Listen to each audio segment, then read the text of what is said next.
భారతదేశానికి ముచ్చటగా మూడోసారి ప్రధానిగా 12 ఏళ్ల పాటు సుదీర్ఘంగా పుష్కర కాలం పాటు పరిపాలన కొనసాగిస్తున్నటువంటి నరేంద్ర మోడీ పాలనపై బీజేపీ శ్రేణులంతా కూడాను ఈరోజు పండగ వాతావరణంలో ఆయన ఈ పరిపాలన ప్రజలకు అందించేందుకు ఏ అంశాలు దోహదపడ్డాయనే విషయం ప్రజల్లోకి తీసుకెళ్లే ప్రయత్నం చేస్తున్నారు. అందులో భాగంగానే ప్రస్తుతం ఈ విషయమై మనతో మాట్లాడడానికి హెచ్ఎల్ బీజేపీ ఎమ్మెల్యే నడికుడు తీసుకురమ్మంటున్నారు.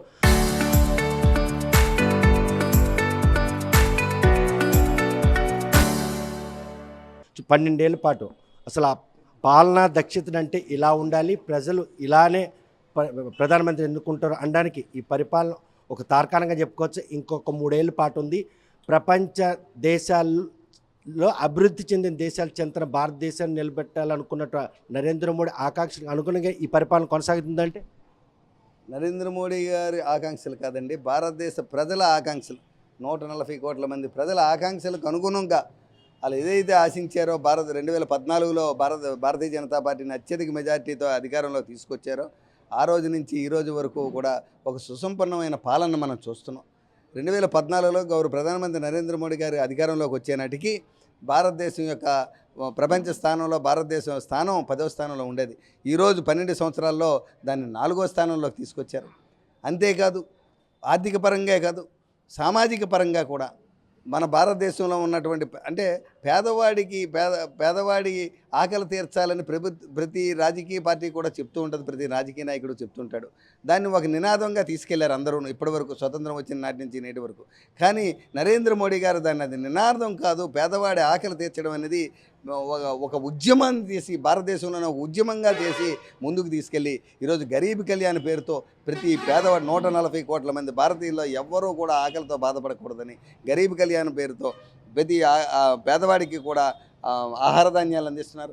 ప్రతి మధ్యతరగతి కట్టుకున్న ప్రతి పేదవాడికి కూడా సొంతంగా ఒక ఇల్లు ఇస్తున్నారు.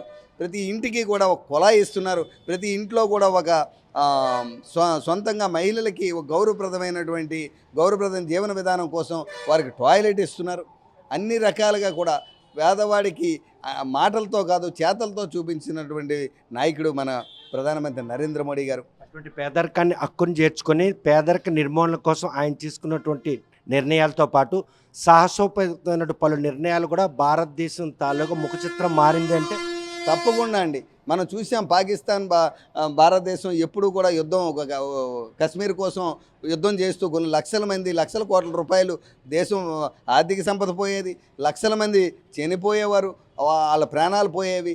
అటువంటి యుద్ధం నుంచి కేవలం ఆర్టికల్ 370 అనేది ఒక ఆర్టికల్ని క్యాన్సిల్ చేసి మా కశ్మీర్ని పూర్తిగా భారతదేశంలో విలీనం చేసినటువంటి నాయకుడు మన గౌరవ ప్రధానమంత్రి మన నరేంద్ర మోడీ గారు. అదేవిధంగా ఈరోజు రామ జన్మభూమి చూసాం, చారిత్రాత్మక విషయం. 500 సంవత్సరాల క్రితం బాబర్ అక్కడ రామ జన్మభూమిలో రాముడు జన్మస్థానంలో ఉన్నటువంటి రామాలయాన్ని పగలగొట్టి ఆ పునాదుల మీద మసీదుని కడితే ఈరోజు మళ్ళీ 500 సంవత్సరాల్లో ఎంతోమంది రాజులు వచ్చారు, ఎన్నో రకాలైన ఉద్యమాలు జరిగాయి, సుమారు 5 లక్షల మంది ప్రాణత్యాగాలు చేశారు, కానీ అక్కడ రామాలయం కట్టలేకపోయారు.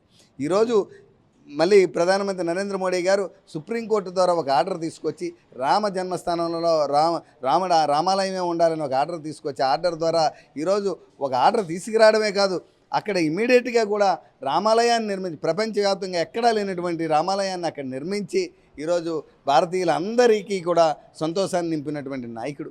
ఇలాగా త్రిబుల్ తలాక్ కానివ్వండి, ఇలాగా రైతులకు కూడా ఎప్పుడు రైతుని రారాజు చేస్తామన్న ప్రభుత్వాలను చూసాం, కానీ రైతుకి పూర్తిగా తన దగ్గరకు వచ్చి తన ఖాతాల్లో డబ్బులు ఇస్తున్నటువంటి నాయకుడు నరేంద్ర మోడీ గారు.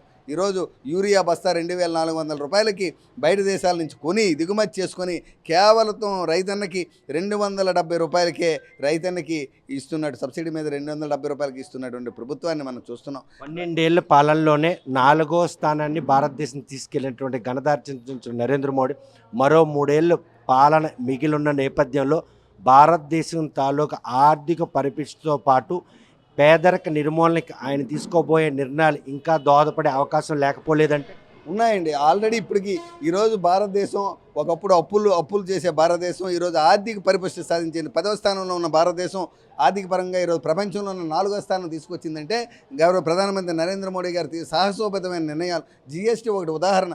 ఒక జీఎస్టీ ఆయన తీసుకొచ్చినటువంటి జీఎస్టీ సామాన్యులను కూడా ఆకట్టుకుని ప్రతి చిన్న వ్యాపారస్తుడు కూడా జిఎస్టీని ఆకర్షించి ఇది ఒక సులభతరమైన పద్ధతి, దీని ద్వారా ఇస్తే నా వ్యాపారం బాగుపడుతుంది, నేను ఆర్థికంగా పరిపుష్టంగా ఉంటాను, నేను సెక్యూర్గా ఉంటాను, నాకు రేపు భవిష్యత్తులో ఏ ఇబ్బందులు ఉండవని ఒక నమ్మకంతో జిఎస్టీని ఫాలో అవ్వడం వల్ల ఈరోజు భారతదేశం అందరూ వ్యాపారస్తులందరూ కూడా జిఎస్టీ కట్టడం వల్ల ఈరోజు ఆర్థిక పరిపుష్టతతో ఎక్కడ ఆర్థిక ఇబ్బందులు లేని పరిస్థితి తీసుకొచ్చి అభివృద్ధి వైపు ముందుకు తీసుకెళ్తున్నాం. ఇటువంటి సాహసోపేతమైన నిర్ణయాలు ఇప్పుడు ఎవరు తీసుకోలేదు. అలాగే డిమానిటైజేషన్ ఎన్నో దొంగ వ్యాపారాలు, దొంగ నోట్లు ప్రబలుతున్నటువంటి దేశంలో ఆ దొంగ నోట్లకన్నికి ఫుల్ స్టాప్ చెప్పి డిమానిటైజేషన్ ద్వారా ఈరోజు, అంతేకాదు ఒక డిమానిటైజేషనే కాదు, యూపీఐ ద్వారా ఒక డిజిటల్ పేమెంట్ విధానాన్ని ప్రపంచంలోనే అమెరికా లాంటి దేశాలు ఎప్పుడో సాంకేతికంగా అభివృద్ధి చెందినప్పటికీ కూడా యూపీఐ లాంటి సిస్టమ్ని తీసుకురావడంలో విఫలమయ్యే, కానీ భారతదేశం అందులో సక్సెస్ అయింది. ఈరోజు యూపీఐ విధానం ద్వారా భారతదేశం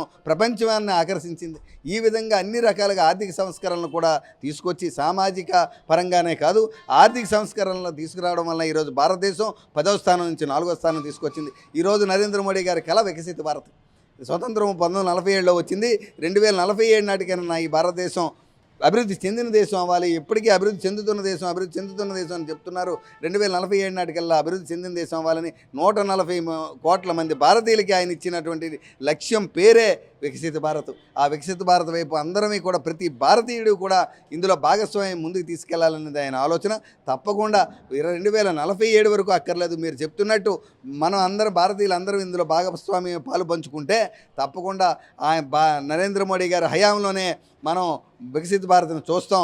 ప్రపంచ దేశాల్లో నెంబర్ 1గా భారత్ని నిలబెట్టే అవకాశం, ఆశ, మా అదృష్టం మనకు ఉందని చెప్పి ఈ సందర్భంగా తెలియజేస్తుంది. చూస్తే కనుక సాహసోపేత నిర్ణయాలు సుదీర్ఘం పాటు పరిపాలనకి దోహదపడ్డాయి అనడానికి నరేంద్ర మోడీ 12 ఏళ్ళ పాలన తార్కాణం చెప్పుకోవాలి.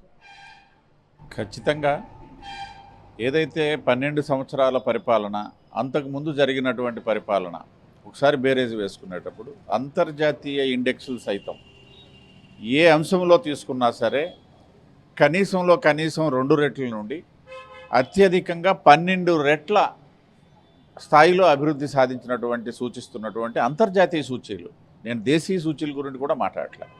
ఈ నేపథ్యంలో ఏదైతే నరేంద్ర మోడీ గారు ఇవాళ ఒకటి దేశంలో మానిటైజేషన్తో స్టార్ట్ అయినటువంటిది, డిమానిటైజేషన్తో స్టార్ట్ అయినటువంటి ఆర్థిక సంస్కరణ ఏదైతే ఉందో ఆ రోజు విమర్శకులు కూడా ఇవాళ నోరు మూసుకునే పరిస్థితి వచ్చింది. ఇవాళ పెద్దలు చెప్పినట్టుగా ఏదైతే ఈ డిజిటలైజేషన్ ఉద్యమ నేపథ్యం అని దేశంలో ఉన్నటువంటి నల్లధనాన్ని నిర్మూలించడమే కాకుండా అంతర్జాతీయ సరిహద్దుల నుండి వస్తున్నటువంటి నల్లధనాన్ని కూడా దేశంలోకి రానియకుండా చేసినటువంటి ఒక పరిస్థితులు ఒకవైపు అయితే, ఏదైతే ప్రపంచంలో భారతదేశంలో ఈజీ డూయింగ్ బిజినెస్ అనే ఒక కాన్సెప్ట్ని తీసుకొచ్చి ఇవాళ ఆంధ్ర రాష్ట్రంలో నరేంద్ర మోడీ గారి ఆలోచనతో లేకపోతే సహాయంతో కేవలం 2 సంవత్సరాల్లో 14 లక్షల కోట్ల రూపాయల పెట్టుబడులు అంతర్జాతీయంగా కూడా ఆకర్షించడానికి కారణం ఏదైతే ఉందో నరేంద్ర మోడీ గారు తీసుకున్నటువంటి ఆర్థిక విధానాలు. ఆ విధానాల సక్సెస్ ద్వారా వచ్చినటువంటి అభివృద్ధి ఆధారంగా ఇవాళ దేశం ముందుకు వెళ్తున్నటువంటి తరుణం.